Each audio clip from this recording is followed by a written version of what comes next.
Of course, ang Gabriela, wala namang pakialam sa batas yan eh. Oh. Yun nga, nabanggit niya pa si Ma'am Sara Ilago. Pinagnasahan din daw ni Attorney Topacio. I was really like, hindi ako makapaniwala. Am I really seeing this? Am I really hearing this? Naku, maayos manamit yan si Ma'am Sara Ilago. So, you know, when you come to think of it, delikado ang lahat ng babae sa mga lalaking tulad nito. Kayo itong mga bastos at mga walang disiplina sa, you know, sa nararamdaman nyo dyan below.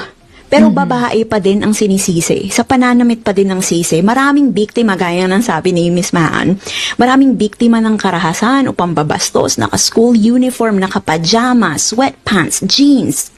Balot na balot. Ang iba nga, naka-hijab pa. Yung iba, naka-diaper pa. So, ayun. Kababayan.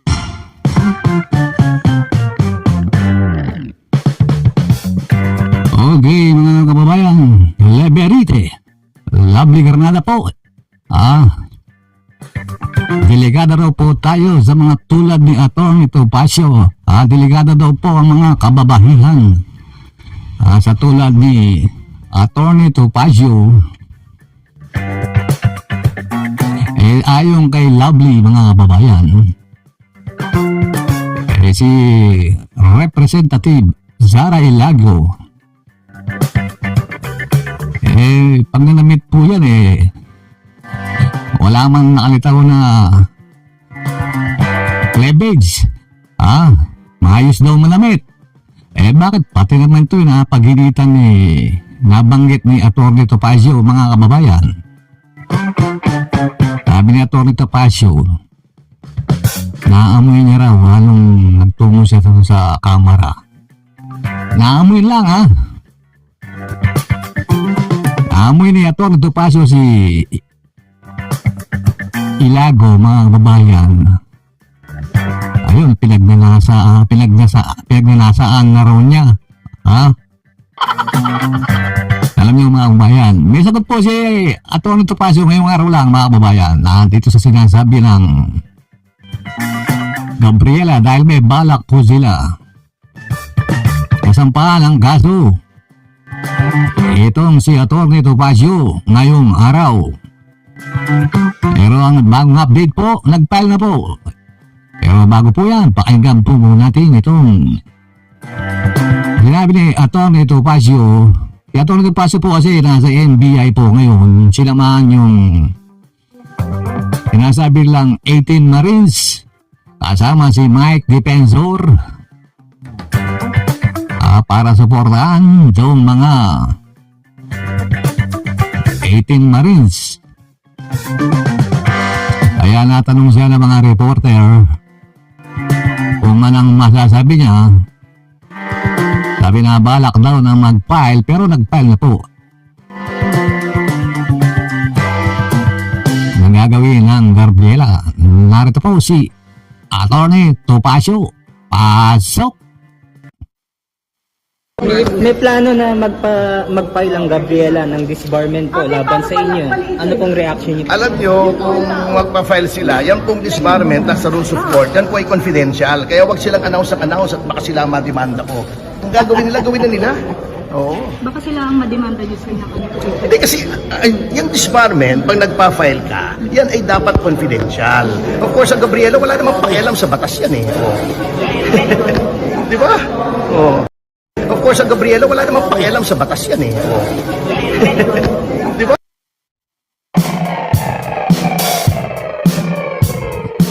Ayan, narin yung sinabi ni Atty. Topacio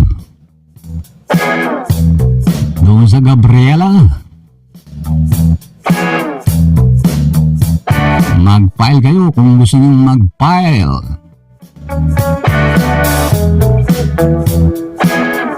Nagtungo na po kanina si Representative Sara Ilago doon po sa IBP, doon po sa Integrated Bar of the Philippines Commission on Bar Discipline. Tinatanong po si Representative Ilago kung sinong abogado ang kanyang kakasuhan. Ang nirereklamo, ayaw niya pong banggitin. Pero alam po natin si Atty. Topacio. Ano po kaya ang mangyayaring isasampang reklamo kay Atty. Topacio, mga kababayan? Tulong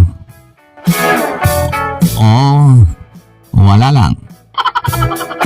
Sabi nga ni Atty. Topacio, wala raw alam sa batas itong Gabriela.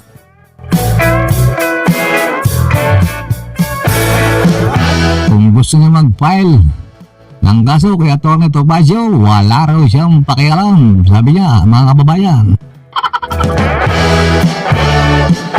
Baka pa raw siya ang mag-file ng kaso sa Gabriela.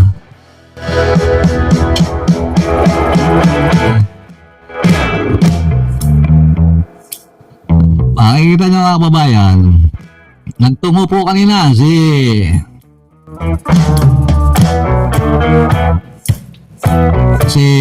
Ilago, mga kababayan, ha? Para magsampa ng reklamo. Eto po, kaya tingnan nyo. Ayan, oh. Ayan. Tinatanong nga po siya ng mga reporter kung sino ang abogado. Pero ayaw banggitin ang pangalan, pero sigurado naman pong yan, si Atty. Topacio.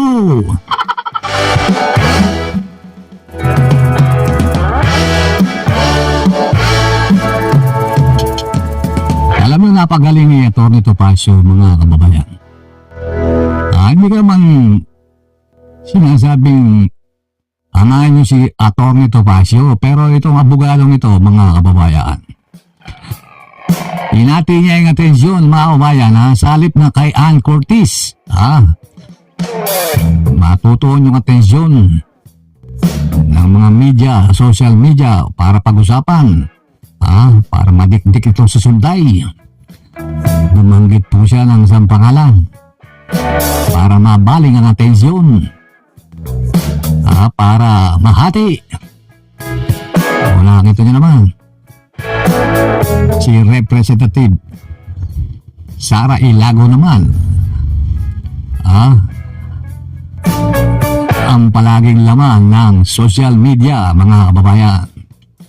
Kung ba na divert ni Atty. Topacio, napakagaling talaga itong Topacio, mga kababayan, no? Sabi ng mga netizen, bawat kliyente ni Atty. Topacio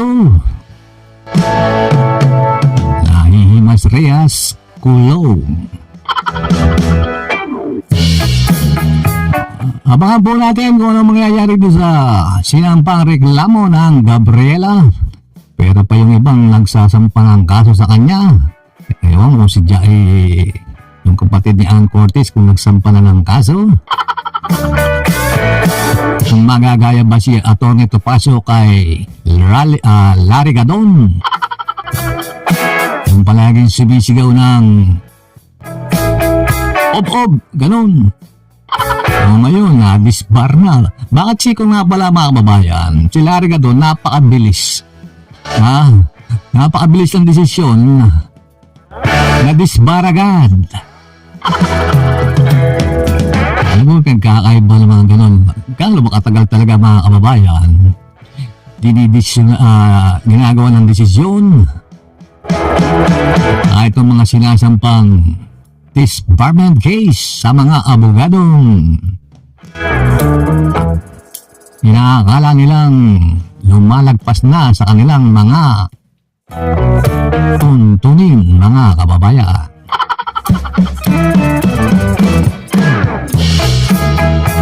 Si Margoleta sabi ni Senator Lacson, napanood nyo yung sa Senado, mga kababayan, shoot sa balde. Parang gusto ni Lacson ilagay na sa balde si Senator Marcoleta. Imagination lang siguro ni Senator Lacson yun, mga kababayan. Okay, mga kababayan, Hanggang sa muli. Abangan muli natin kung ano ang mga lalabas sa bibig ni Atty. Topacio.